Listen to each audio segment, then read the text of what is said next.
Euzu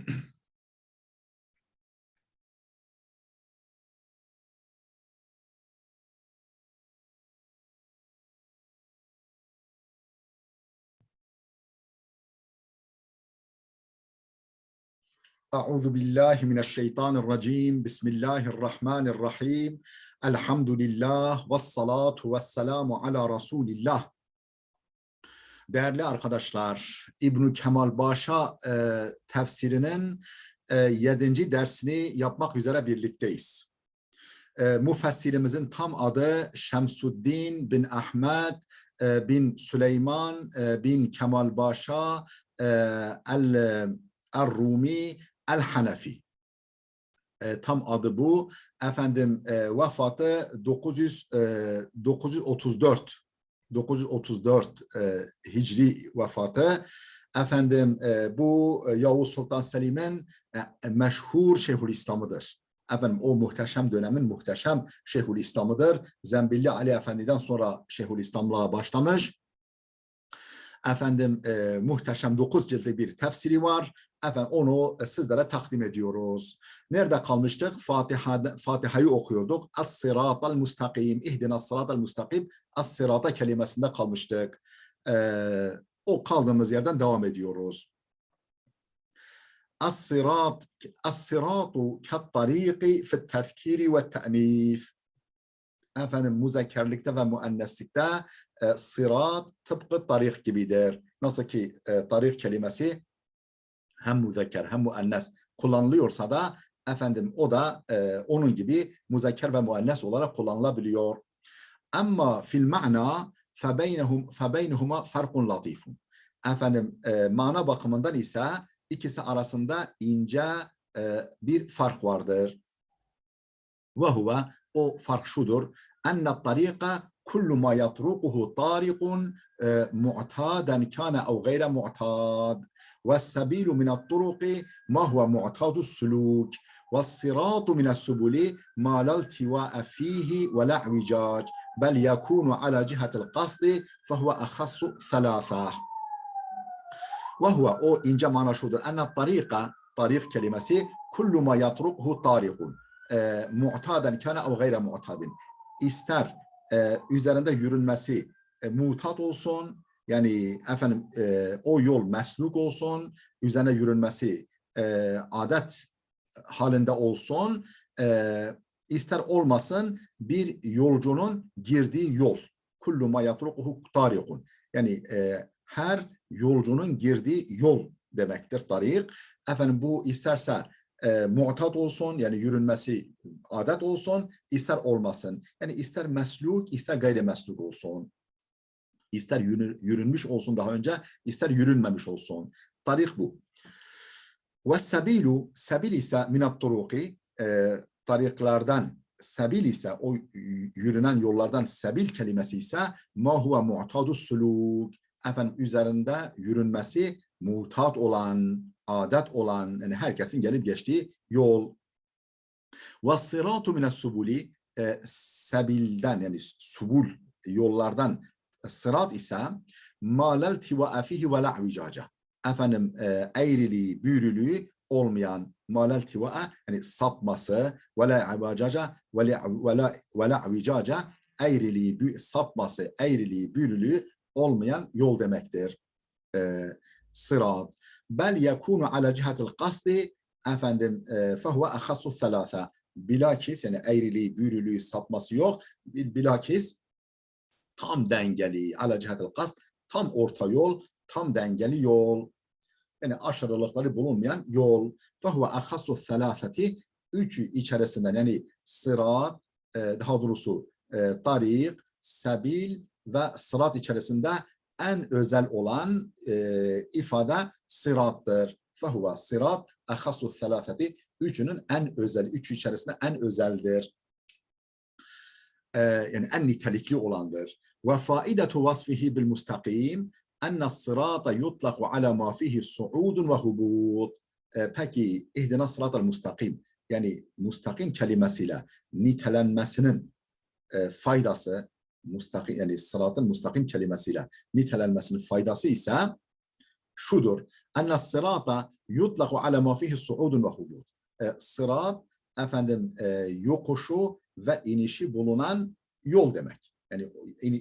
Yani sıratın yokuşu inişi olabilir. Tamam, eğriliği, büğrülüğü, sapması yok ama yani çıkışı, inişi olabilir. Yani yokuşu, inişi olan yollar içinde kullanılır sırat.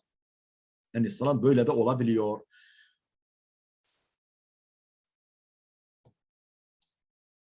Sayfayı kaydırmaya çalışıyorum. Vel mustakimu ma la meyle fihi ila cihati minel cihatil arba'ati.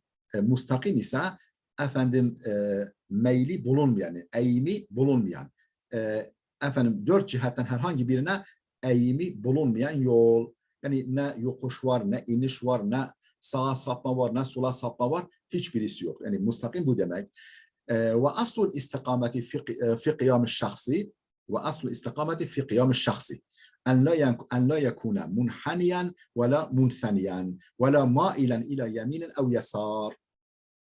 وأصل الاستقامة المستقيم مصدري olan istikamet da asıl fi kıyam şahsi. Yani kişinin, yani ayakta duran bir kimse için, ayakta duran bir şahıs için istikamet ifadesinin aslı nedir? Yani ayakta duran bir kimsenin istikametli olması ne demek?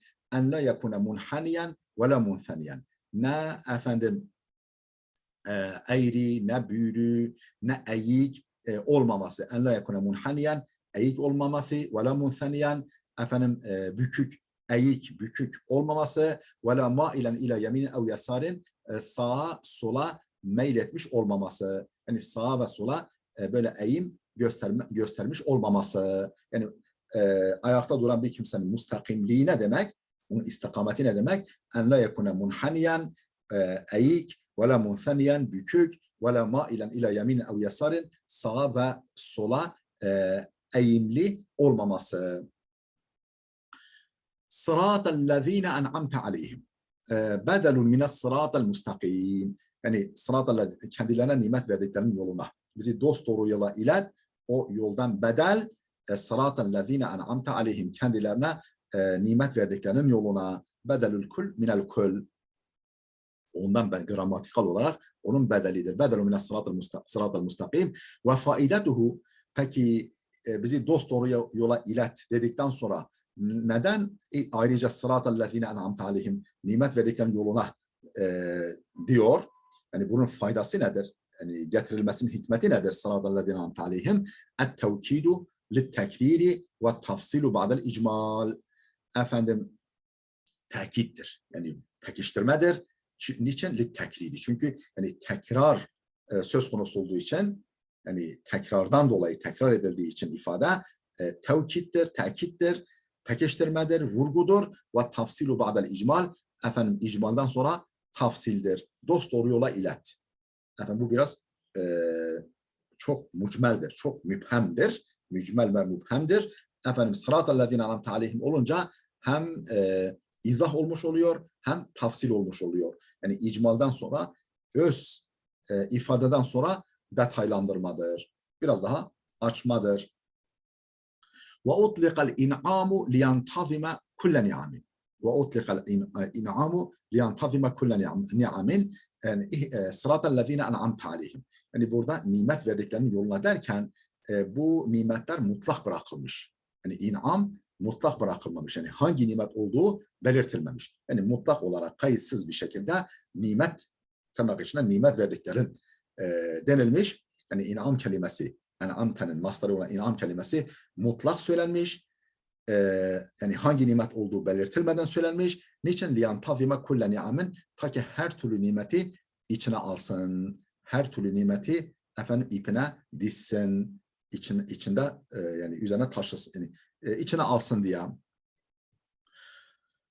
Çünkü mesela şu nimeti verdiklerini, bu nimeti verdiklerini deseydi daralmış olurdu. Ama nimet verdiklerini deyince mutlak bırakmış, daha çok mana ifade etsin diye, her türlü nimeti içine alsın diye, kapsasın diye.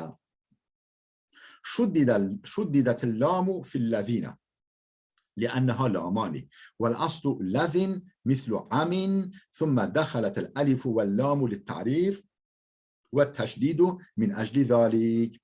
Şuddide şeddeli okundu. Ellamu fi ellezine. Ellezine'deki lam şeddelendi. Niçin? لأنها lamani. Çünkü iki lam var orada. Bir lezin var, bir de el takısının lamı var. Elif lamın lamı var. Çünkü iki lamdır normalde. Vel aslu lezin. Ellezine'nin aslı lezdir. Mislu amin. Amin kelimesine olduğu gibi. Thumma dekhaletel elifu vel lamu litta'rif. Sonra belirlilik için elif lam takısı, el takısı başına getirildi. Ve teşdidu min ecli zalik. İşte o lamın şeddelenişi bundan dolayıdır. Oradan gelen lam bir de aslında olan lam yan yana gelince şeddelendi. İdgam oldu, şeddelendi. Ve teşdidu şeddeli okunuşu min ecli zalike bundan dolayıdır. Vel in'amu nef'ul ali والإنعام نفع العالي من دونه بأمر عظيم خاليا عن العوض والتبعة. İn'am yani en'amtenin mastarı olan in'am nedir? İn'am nef'ul ali men dunehu. Yukarıda, yüksekte olan birinin daha aşağıda olan birine fayda dokundurması. Bir emrin azimin, büyük bir hususta, büyük bir iyilikle fayda vermesi, yani yüksekte olan makam, mevki, statü bakımında yüksekte olanın daha aşağıda olana fayda dokundurması, bir emrin azimin, büyük bir şeyle haliyen anil ivadi ve tabiati, karşılık ve yükümlülük söz konusu olmaksızın. Yani bir karşılık beklemiyor, bir sorumluluk da yüklemiyor o nimetinden dolayı. Haliyen anil ivadi ve tabiati. Yani bir bir tabiaya eziyet diyelim, bir karşılık ve bir eziyet söz konusu olmaksızın. Yani karşılıktan ve eziyetten, incitmekten uzak bir biçimde karşılık ve incitme diye anlayalım. Yani başa kalkma yok, başka bir şey yok. وَلَمَّا كَانَ الْكُفَّارُ مِنْ جُمْلَةِ الَّذ۪ينَ أَنْعَمَ اللّٰهُ عَلَيْهِمْ عَلَى مَا صَرَّحَ بِهِ فِي قَوْلِهِ تَعَالَى يَا بَنِي إِسْرَائِيلَ اذْكُرُوا نِعْمَتِيَ الَّتِي أَنْعَمْتُ عَلَيْكُمْ خَصَّهُمْ بِقَوْلِهِ غَيْرِ الْمَغْضُوبِ عَلَيْهِمْ فِي دَارِ الدُّنْيَا وَلَا الضَّالِّينَ فِي دَارِ الْآخِرَةِ. وَلَمَّا كَانَ الْكُفَّارُ مِنْ جُمْلَةِ الَّذ۪ينَ أَنْعَمَ اللّٰهُ عَلَيْهِمْ Kafirler Allah'ın kendilerine nimet verdiği kimselerden olunca, yani kafirler de Allah'ın kendilerine nimet verdiği kimselerden olunca alama sarraha bihi fi kavli taala, şu ayet-i kerimede açıkça belirtildiği gibi hangi ayette? Ya beni İsrail zkuru ni'metiyelleti en'amtu aleykum. Ey İsrailoğulları, size inam ettiğim, ihsan ettiğim nimetimi hatırlayın. Demek ki onlar kafir. Onlar kafir ama Allah onlara olan nimetini dile getiriyor. Demek ki kafire de nimet verilebiliyor. Böyle olunca hassahum bi kavlihi. Şu ifadeyle, yani gayril mağdubi aleyhim ifadesiyle bunu daralttı. Yani her kendilerine nimet verilenlerin yoluna değil, bu kendilerine nimet verilip de gazaba uğramışların ve yoldan sapmışların yoluna değil. Hassahum, onları tahsis etti. O nimet verilenleri alanını daralttı, durumunu daralttı. Bi kavlihi gayril mağdubi aleyhim veleddallin. Gayril mağdubi aleyhim veleddallin. Yani her nimet verilenlerin yoluna değil, her nimet verilenler değil, mesela gazaba uğramışların ve yoldan sapmışların yoluna değil. Gayril mağdubi aleyhim, yani gazaba uğrayanların fidare dünya yurdunda, şu dünya yurdunda gazaba uğramışların değil, veleddalline fidaril ahireti, ahirette de kaybedenlerden değil. Burada dallin, yani yoldan sapma, bir de kayba uğramış, ziyan, hüsrana uğramış anlamı da var. Veleddalline fidaril ahiret yurdunda hüsrana uğramışların yoluna da değil. Vel meşhuru enne ni'metallahi teala ala nev'ayni. Meşhur, yani taksimata göre, meşhur detaylandırmaya göre Allah'ın nimetleri iki çeşittir. Vel meşhur, meşhur olan şu ki Allah'ın nimetleri iki çeşittir. Dünyeviyetin ve hiye evfaru min fi hakkil kafiri. Likavli aleyhisselam dünya sicnul mu'mini ve cennetul kafiri. Efendim iki çeşittir Allah'ın nimetleri. Dünyevi nimet ki ve hiye evfaru fi hakkil kafiri. Dünyevi nimet kafir hakkında daha da boldur. Dünyevi nimet kafir hakkında daha da boldur. Yani efendim dünyevi nimetten kafirler daha çok istifade ediyorlar. Likavlihi aleyhisselam şu hadis-i şeriften de öyle anlıyoruz. Şu hadis-i şeriften dolayı dünya sicnul mu'mini ve cennetul kafiri. Dünya müminin zindanıdır, cennetin kafiridir. Kafirin cennetidir. Hadisinden dolayı efendim kafirler hakkında dünyevi nimet daha da boldur. Ve uhreviyetin. Nimetin ikinci çeşidi uhrevidir. Ve hiye muhtasatun bil mümini. Bu mümine özgüdür. Ahiret uhrevi nimet müminlere özgüdür. Ve nahnu nekulu. Biz de diyoruz ki, müfessirimiz diyor ki, biz de diyoruz ki, yani meşhur olan taksimat budur, ama biz de diyoruz ki innen ni'metel uhreviyete ala kısmeyni. Uhrevi nimette iki kısımdır. Ni'meti nef'in ve hiyel muhtasatu bil mümini. Faydalandırma nimeti ki bu mümine özgüdür. Bu mümine hastır. Faydalandırma, fayda dokundurma nimeti. Ve ni'meti def'in efendim olumsuz bir şeyi bertaraf etme. Def yani olumsuzluğu bertaraf etme nimeti var bir de. Ve la şübhete fi umumiha lil kafiri eyda. Bunun kafiri de kapsadığı konusunda şüphe yok.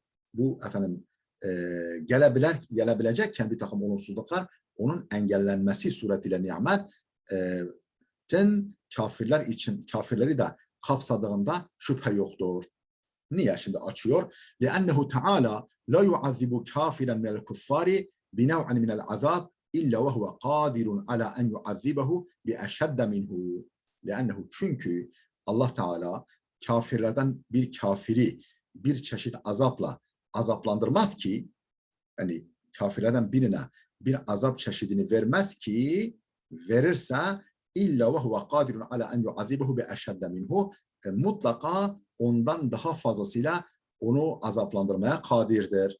Kafirlerden herhangi bir kafire bir azap verirse efendim ondan daha fazlasıyla onu tazip etmeye kadirdir. Onu azaba uğratmaya kadirdir. Ve terku zalika, işte o fazlalığı terk etmesi.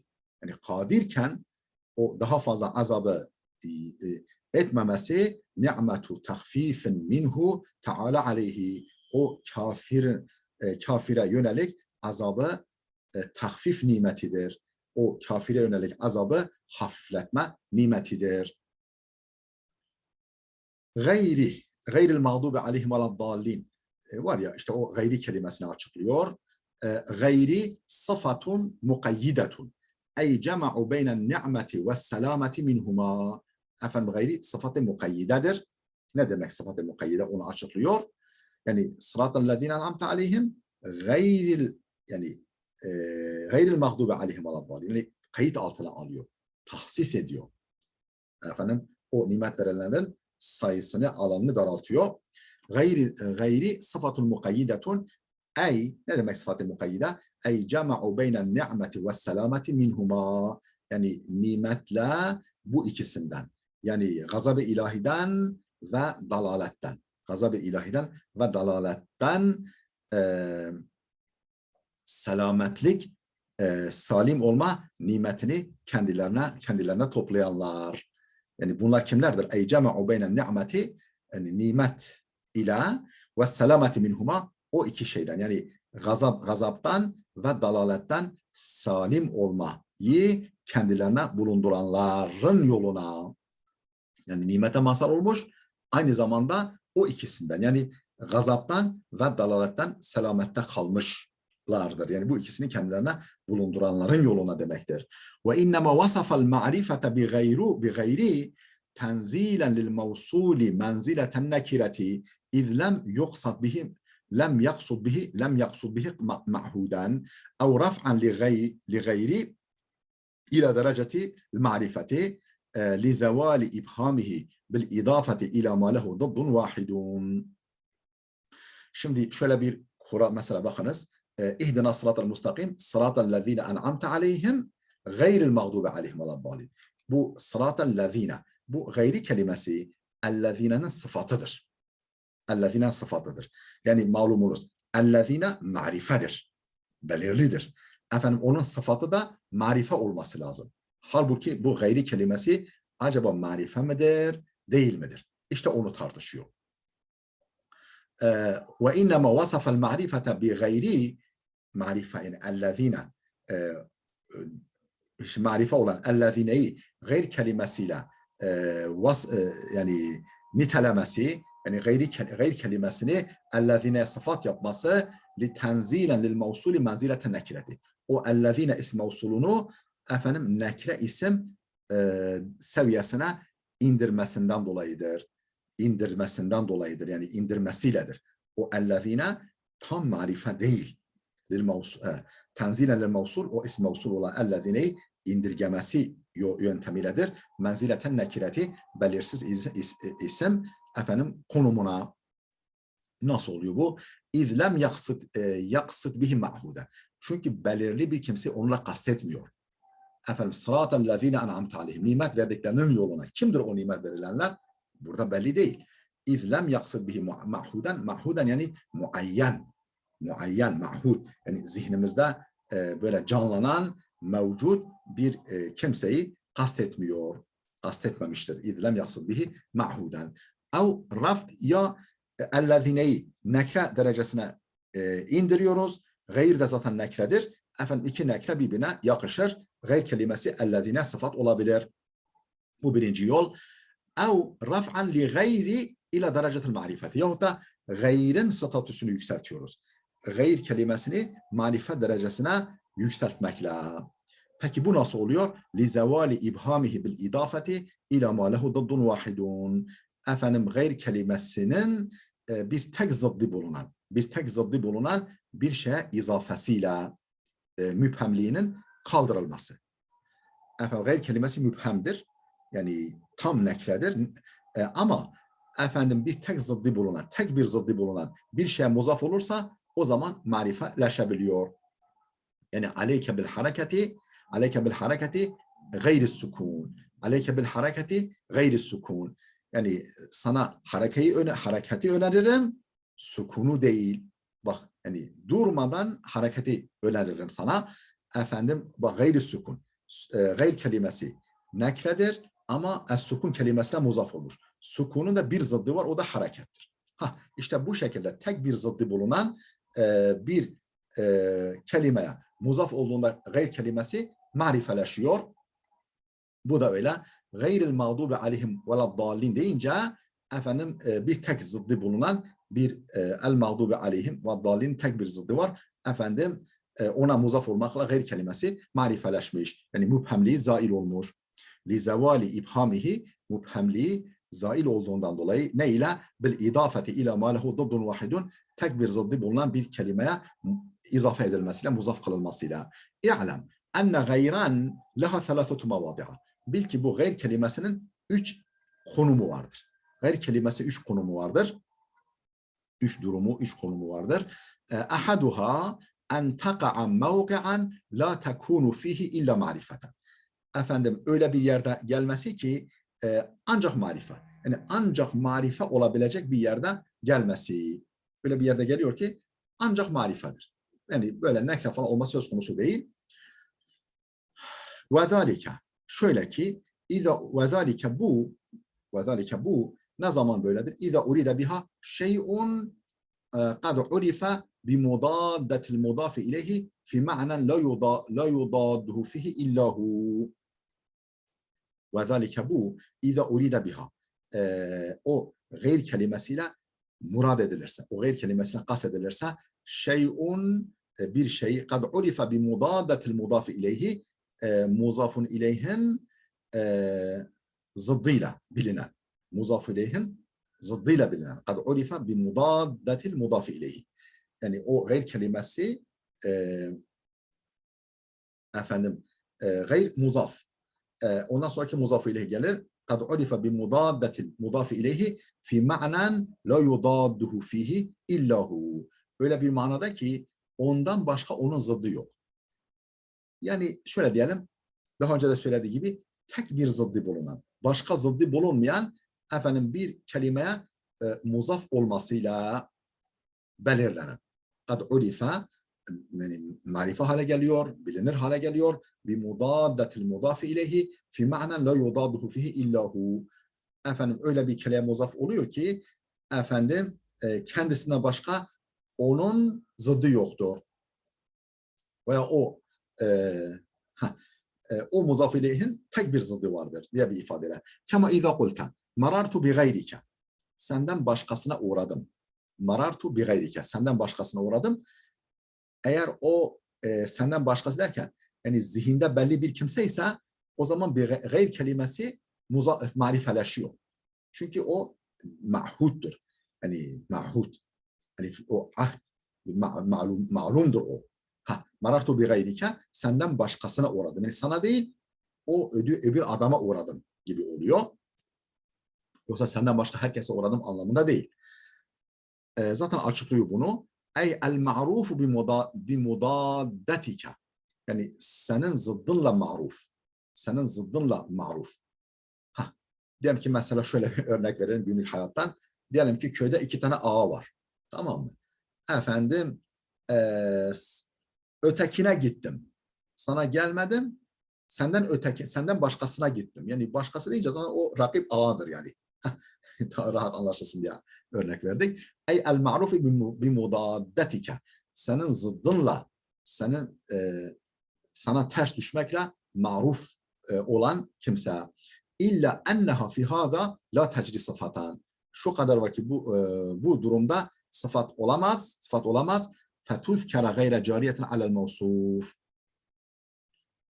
Sıfat olamaz ki mevsuftan illa enneha şu kadar var ki fi hâzâ bu durumda la tecri sıfatan. Sıfat gelemez ki fetuzkara gayre cariyetin alel mevsuf. Mevsuftan yani mevsufun peşinden zikredilmemiş olsun. Fetuzkara gayre cariyetin alel mevsuf. Fetuzkara gayre cariyetin alel mevsuf.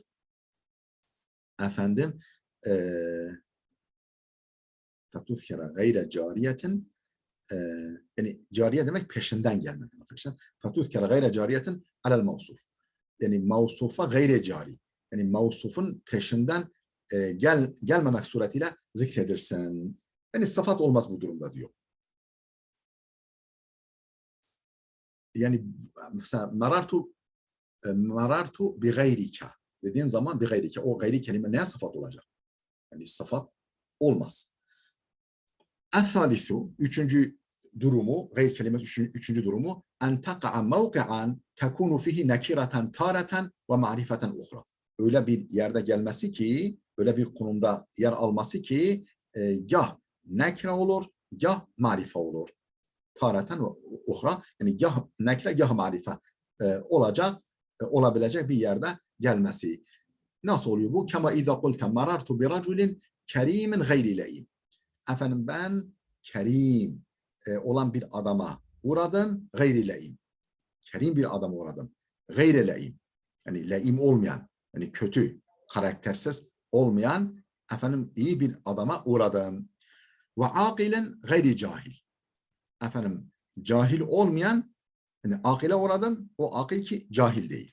Cahil olmayan bir akile uğradım. Akıllıya uğradım. Ve raculul kerimu gayrul le'im. Ve raculul kerimu gayrul le'im. El-raculul kerim gayrul le'im. Yani kerim adam le'im değildir. Le'im olmayandır. Keza kâle sadrul efadil. Sadrul efadil isimli alim böyle demiş. Sadrul efadil isimli alim şöyle bir dipnotta bunun hakkında bilgi var. وَقَدْ تَبَيَّنَ مِنْهُ أَنَّ مَنْ قَالَ وَقَدْ تَبَيَّنَ مِنْهُ bundan net bir şekilde ortaya çıktı ki أَنَّ مَنْ قَالَ إِنَّ غَيْرُ لَا تَتَعَرَّفُ أَصْلًا وَاِنْ اُضِفَ اِلَى الْمَعَارِفِ لَمْ يُصِيبُ. buradan açıkça ortaya çıktı ki şöyle diyen kimse isabet etmemiştir.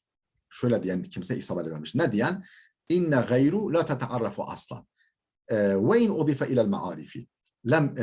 Yani marifelere muzaf olsa da, marife isimlere izafe edilse de gayru kelimesi asla marifeleşmez. Diyen kimse lem yusib, isabet etmemiştir. Doğru söylememiştir. Efendim, işte bundan bu durum açıkça ortaya çıktı. وأن من زعم أنه بالإضافة إلى ما له ضد واحد تعين الحركة من غير السكون فقد أخطأ من وجوه. وأن من زعم şunu iddia eden ise, şunu ileri süren ise ennehu yani bu gayru kelimesi bil idafeti ila ma lehu daddun vahidun, efendim tek bir zıddı bulunan bir şeye izafesiyle, muzaf kılınmasıyla gayru kelimesi taayyunel hareketi min gayri sukun. Yani el hareke gayri sukunun böyle belirli olması gibi efendim o gayr kelimesi nasıl ki net olarak belirli hale geliyorsa tıpkı oradaki gayr kelimesinin taayyün etmesi gibi, yani netlik kazanması gibi netleşir diyen kimse de, iddia eden kimse de fakat ahta'a min vucuhin, birkaç açıdan hata etmiştir. Yani o tam taayyün etmemiş, tam marifeleşmiyor gene demek istiyor. Birkaç açıdan böyle diyenler hata etmişlerdir birkaç açıdan. Şimdi o açıları izah ediyor. Emmel evvelu fele'ennehu ve in udife ila ma lehu daddun vahidun, fele'ennehu, çünkü gayru kelimesi, gayru lafzı, ve in udife ila ma lehu daddun vahidun, her ne kadar tek bir zıddı bulunan bir şeye izafe edildiyse de lakinnehu lem yu'raf ma urida bihi bi mudaddetil mudafi ileyhi fi ma'nen la yudadduhu fihi illahu. Lakinnehu, fakat o gayru kelimesi lem yu'raf ma urida bihi, yani onunla ne kastedildiği bilinmiyor. Lem yu'raf, bilinmiyor. Ma urida bihi, onunla ne kastedildiği bilinmiyor. Bi mudaddetil mudafi ileyhi fi ma'nen la yudadduhu fihi illahu, kendisinden başka zıddı bulunmayan manasında, fi ma'nen manasında, kendisinden başka zıddı bulunmayan manasında efendim muzafun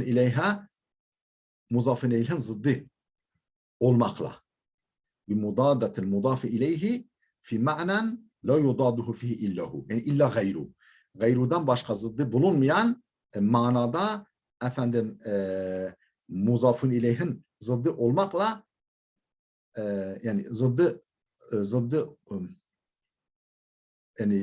olmakla, zıddı bulunmakla o tam olarak kim olduğu bilinmiyor. Lem yu'raf ma urida bihi bi mudaddetil mudafi ileyhi fi ma'nen la yudadduhu fihi illahu. Ve lihaza lem yakun min kabili thani. Dolayısıyla ikincisi kabilinden değildir. Ve lihaza lem yakun min kabili thani. Yani diğeri kabilinden değildir. Yani ikincisi kabilinden değildir. Felem yeteayyen taayyunel hareketi min gayri sukun. Yani aleyke bil hareketi gayri sukun daki gayri kelimesi gibi efendim taayyün etmiyor, belirginleşmiyor, netleşmiyor. Felem yeteayyen, belirginleşmedi. Yani ketaayyunel hareketi min gayri sukun. Yani el hareke min gayri sukun. El hareke gayri sukun daki gayru kelimesi gibi netleşmedi diyor. Ve amma thaniyen, ikinci durumu ise gayr kelimesinin, daha doğrusu efendim bu gayr kelimesi bu şekilde netleşiyor diyen kimsenin hata ettiği ikinci vecih. Ve amma thaniyen fele'ennehu hine'izen yakunu ma'rifeten bil hakikati ala ma marra. Fele'ennehu hine'izen, şundan dolayı ki o takdirde yakunu ma'rifeten bil hakikati, yani gerçekten marife olmuş olur. Ala ma marra, daha önce geçtiği üzere, la bit ta'vili, yani teville değil, böyle gerçekten daha önce geçtiği üzere gerçekten marife olur. Kema zannehu zâlike zâim. O iddia edenin iddia ettiği gibi yani gerçekte marife olur. Yoksa teville değil, böyle yorumla, efendim 40 dereden su getirmekle değil, gerçekten marife olur. Ve emme salisen, üçüncü vehim, yanılgı, فَلِأَنَّهُ حِينَئِذًا la yecri sıfata. Efendim, çünkü o durumda sıfat olamaz. Ve innema yuzkeru gayre carin alel mevsuf. Efendim, mevsufun peşinden gelmeksizin, mevsufu izlemeksizin, onu takip etmeksizin zikredilir. Yani mevsufun peşinden gelmez. Mevsufun peşinden gelir ama o durumda mevsuf olmaz. Dolayısıyla o da sıfat olmaz.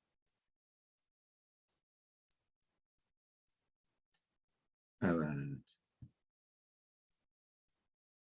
وهو في صدد توجيه كونه صفة لما قبله وهو في صدد halbuki konumuz nedir? Yani burada ellezine gayril mağdubi oradaki konumuz ne? وهو في صدد توجيه كونه صفة لما قبله kendisinden önceki ifadeye hani mesela oradaki ellezine sıfat olmayı efendim doğru belirleme konusudur. وهو yani kişi yani bu konuyu bu açıklama yapan kişi neyin peşindedir?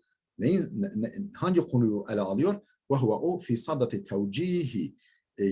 tevcihi kevnihi sıfaten lima qablehu gayr kelimesinin kendinden öncekine sıfat olmasını sıfat olmasını efendim yerine oturtma sadedindedir.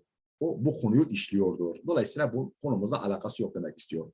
Ve huve fi sadati tevcihi kevnihi sıfaten lima qablehu ve qila huve bedelun minellezine. Yani o gayri kelimesi sıfat olduğunu söyleyenler var. Bir de bedel olduğunu söyleyenler var. Ellezine. İhdina sıratal mustakim. Sıratal lezine en'amte aleyhim gayril mağdubi aleyhim. Oradaki gayri kelimesi daha önceki ellezine'nin bedeli olması. Gramer olarak. Ve la yu'cibuni zalike. Bu da hoşuma gitmiyor diyor İbn Kemal. İbn Kemal Başa. Lianne gayran. Çünkü gayr kelimesi aslu vat'ihil vasfi. Efendim vasf aslisi yani asli konuluşu itibarıyla ismi faildir lil vasfi ismi faildir gayr yani gairun anlamında vel bedelu bi vasfın daifun efendim vasıfla yani ismi faille ve ismi faille sıfat yapılması zayıftır. Daha bedel yapılması zayıftır. Vel bedelu bil vasfi efendim ismi faille bedel yapılması zayıftır. Yani ismi faillerin bedel olması zayıftır. Dolayısıyla gayr kelimesi aslında yani başkası, muhayir. Gayr muhayir anlamında bak. Muhayir ismi faildir. Dolayısıyla vasıftır. Yani ismi faildir. Efendim ismi failen bedel yapılması zayıftır. Dolayısıyla gayr kelimesi ellezine'nin bedeli olamaz. O hoşuma gitmiyor. Böyle diyenler var ama bu tevcih efendim bu yorum benim hoşuma gitmiyor diyor. Vel gadabu tegayyurun yahsulu inde galayani demil kalbi li iradetil intikam. Efendim gadab yani gayril mağdubi oradaki mağdubun kökü olan gazap kelimesi nedir? Gazap yani öfke. Gadab tegayyurun bir değişikliktir. Vücuttaki bir değişikliktir.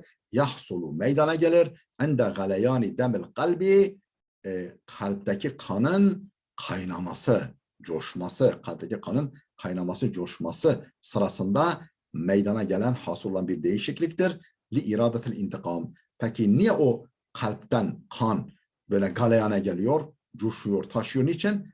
İntikam arzusuyla. İntikam arzusuyla. Böyle hani yüzü kıpkırmızı oluyor, boyun damarları şişiyor, efendim gözleri fal taşı gibi açılıyor. Neredeyse başkası karşıdakinin gırtlağına sarılacak.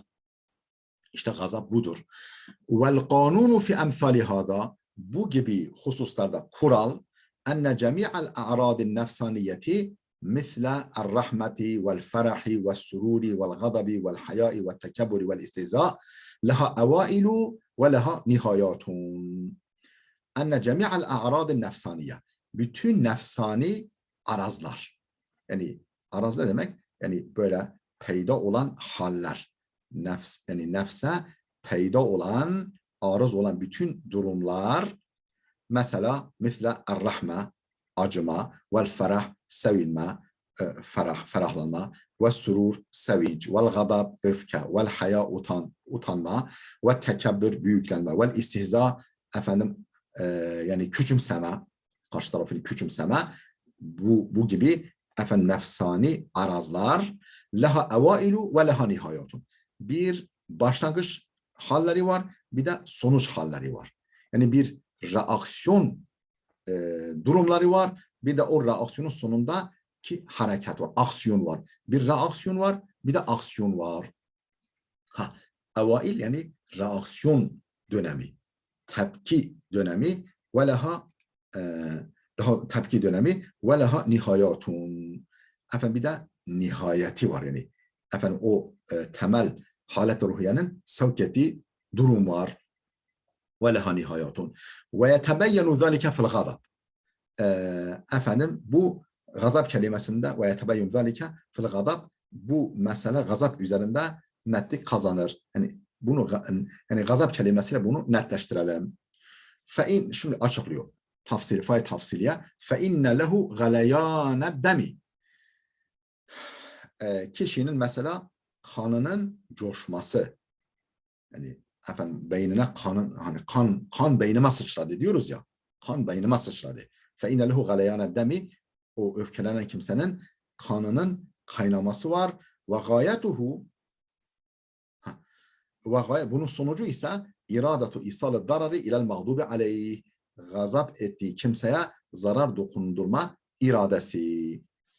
Bir o duyduğu reaksiyon, o duyduğu halet-i ruhiye, kanın beynine sıçraması hali, bu başlangıçtır. Peki bu nereye götürüyor? İradatu ve gayetuhu, sonucu ise iradatu isalı dararı ilel mağdubi aleyh. Kendisi gazap ettiği kimseye zarar dokundurma iradesi, isteği. Felafzul gadab fi hakkillahi teala la yuhmelu ala evvelihi. İşte gazap kelimesi fi hakkillahi teala, Allah hakkında gazap kelimesi la yuhmelu ala evvelihi, başlangıca hamledilemez. Yani haşa, Allah'ın kalbi mi var? Oradaki kan beynine sıçrasın, beyni mi var? Haşa, kafası mı var? Yani o başlangıç, o reaksiyon haline hamledilemez Allah hakkında gazap kelimesi. Yani o gazabın başlangıcı Allah için söz konusu değildir. اَلَّذِي هُوَ مِنْ حَوَاسِلْ cismi. Çünkü bu kandır, kalptir, beyindir falan, boyun damarın şişmesidir, gözlerin fal taşı gibi açılması falan, kan çanağına dönmesidir. Bunlar hepsi bedenin hususiyetleridir. بَلْ لَا يُحْمَلُ عَلَى غَايَتِهِ بَلْ يُحْمَلُ عَلَى غَايَتِهِ bilakis sonucuna hamledilir. Yani öfkelenen bir kimsenin yapacağını yapar demektir. Yani Allah'ın gazap etmesi demek, o başlangıçtaki o tepkimeler, o etkilenmeler söz konusu değil. Öfkelenen birisinin yapacağını yapması anlamında. O işin sonucuna hamledilir. Ve hâzihi kaidetun şerifetun. Bu güzel bir kaidedir. Bu böyle güzel, şerif, güzel bir kaidedir bu. Bakiye hâhuna nuktetun latifetun. Ortada ince bir nükte kaldı. Zarif, latif, hoş bir nükte kaldı. Ve hiye, o da şudur. Ennehu sarraha bil hitabi lemma zekerel ni'mete. Nimeti belirtince açıkça, yani hitabını açık yaptı. Açıkça hitapta bulundu. Yani sıratel lezine en'amte aleyhim.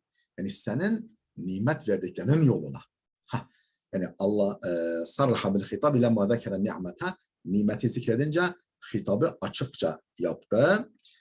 Nimet verdiklerinin. ثُمَّ لَوَّنَهُ حَيْثُ قَالَ. Sonra ifadeyi değiştirdi. لَوَّنَهُ yani ifadeyi değiştirdi.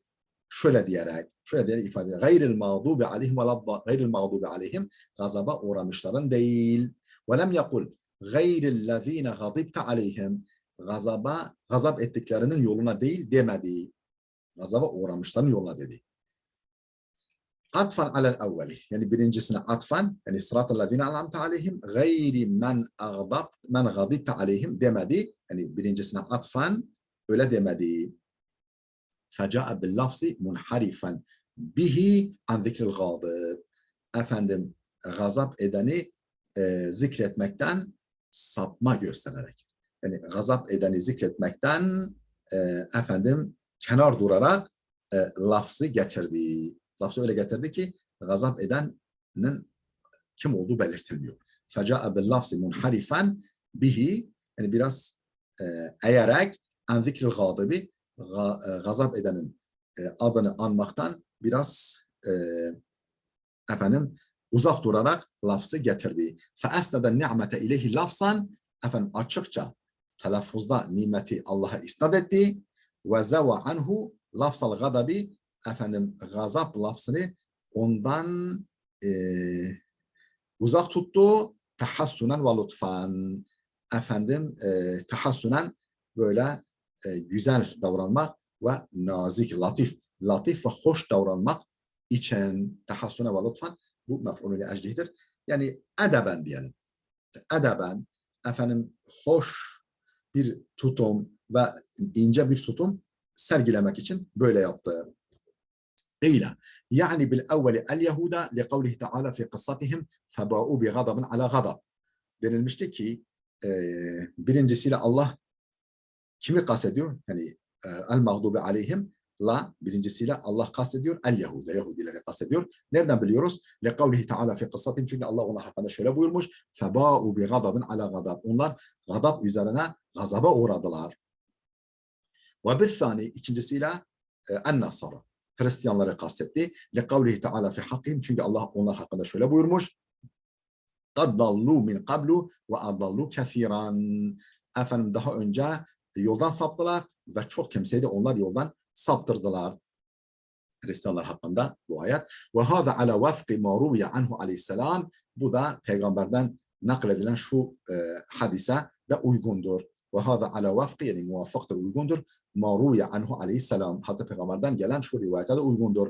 مِنْ أَنَّ رَجُلًا سَأَلَهُ وَهُوَ بِوَادِ الْقُرَى. Peygamber Vadi Kura'dayken, Mekke'de bir yer, bir adam peygambere sordu. Menil mağdubu aleyhim, mağdubun aleyhler kimlerdir? Gazaba uğramışlar kimlerdir? Fakale el Yahud. Ve menid dallin, peki dallinler kimlerdir? Yolda sapanlar ve hüsrana uğrayanlar. Kale en Nasara, Hristiyanlardır buyurdu peygamber.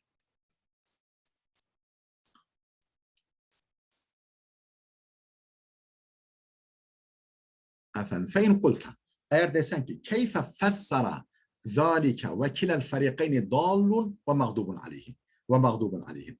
Eğer desen ki keyfe fessara zalike, peygamber nasıl bunu açıkladı? Nasıl böyle bir yorum getirdi peygamber? Oysa ki ve kilel ferikayni dallun ve mağdubun aleyhi.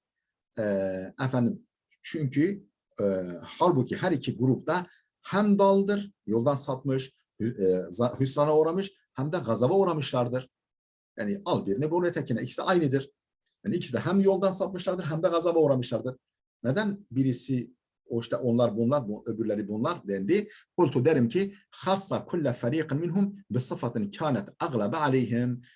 Her birisini kendisinde baskın olarak bulunan bir sıfatla zikretti.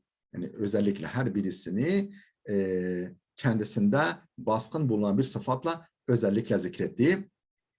Ve in şaraku gayrihum fi sıfatı zemmin. Her ne kadar bu kötü sıfatlarda, kötü niteliklerde başkalarına ortaklıkları olsa bile. Ve aleyhim hahuna fi mahallir raf'i. Değerli dostlar, videomuz oldukça uzadı. Burada dursun. Sıratallezine an'amte aleyhim. Buradaki aleyhim kelimesinde duralım. Efendim, gelecek dersimize kadar Allah'a emanet olun.